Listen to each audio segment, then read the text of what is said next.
Shalom, selamat pagi Ibu Bapa dan Saudara sekalian di dalam Kristus Yesus Tuhan kita. Kasih karunia dan damai sejahtera dari Allah Bapa kita dan dari Tuhan Yesus Kristus menyertai kita sekalian. Saudara yang terkasih, firman Tuhan sumber kekuatan kita pada hari ini diambil dari kitab 2 Timotius pasal 3 ayat 16.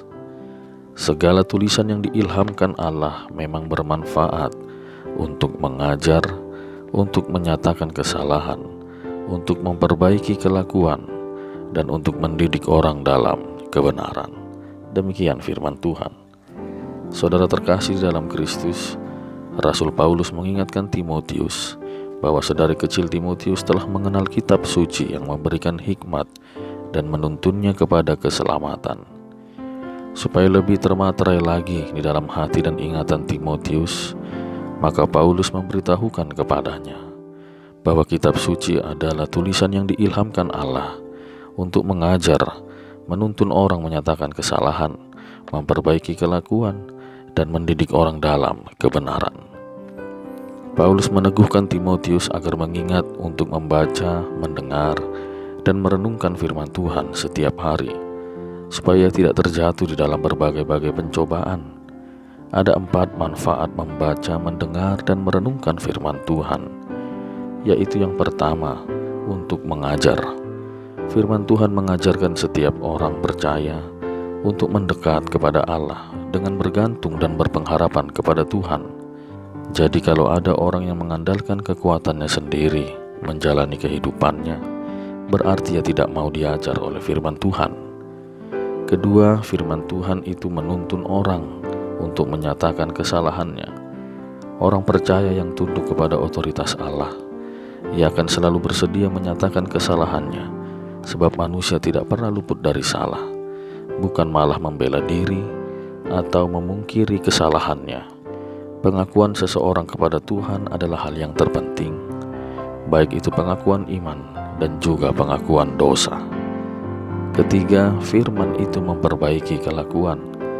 Setelah mengetahui dirinya bersalah dan ia mengaku kepada Tuhan, maka ia sudah seharusnya mau dituntun oleh firman Tuhan untuk memperbaiki kelakuannya.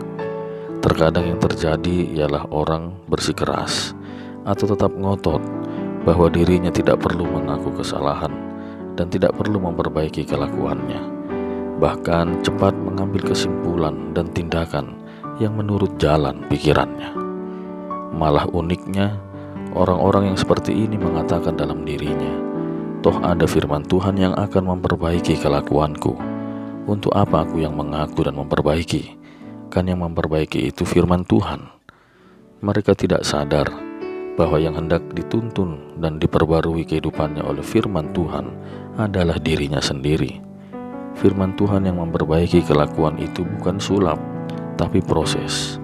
Karena itulah berilah dirimu tunduk dan taat di dalam otoritas Allah, supaya firman Tuhan dapat memproses diri kita menjadi lebih baik lagi. Keempat, firman Tuhan mendidik orang dalam kebenaran. Kebenaran menurut siapa? Kebenaran menurut Allah sendiri yang tertuang di dalam firman-Nya. Setiap orang yang akan memasuki jalur pendidikan biasanya mempersiapkan dirinya untuk dididik. Bagi yang tidak mau dididik, pendidikan model apapun itu tidak akan masuk ke dalam pengertian akal budi dan hatinya. Keempat, manfaat dari firman Tuhan ini dapat terwujud apabila kita membuka diri untuk menerima firman Tuhan dan melakukannya. Ketika kita memilih-milih ayat mana yang dapat menyenangkan hati dan telinga saja, maka disitulah kekeliruan terbesar. Sebab firman Tuhan adalah kesatuan utuh, mulai dari mengoreksi, memperbaiki, dan memberkati. Amin. Marilah kita berdoa. Ya Tuhan, kami bersyukur firman-Mu selalu menjagai dan memberkati kami. Seringkali kami melakukan kesalahan, tapi lekas kami sadar dan berbalik karena firman-Mu.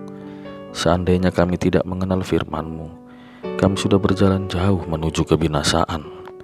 Urapilah hati dan pikiran kami setiap hari melalui firman-Mu, dan kasih setia-Mu selalu mengingat kami. Di dalam nama Kristus kami berdoa. Amin.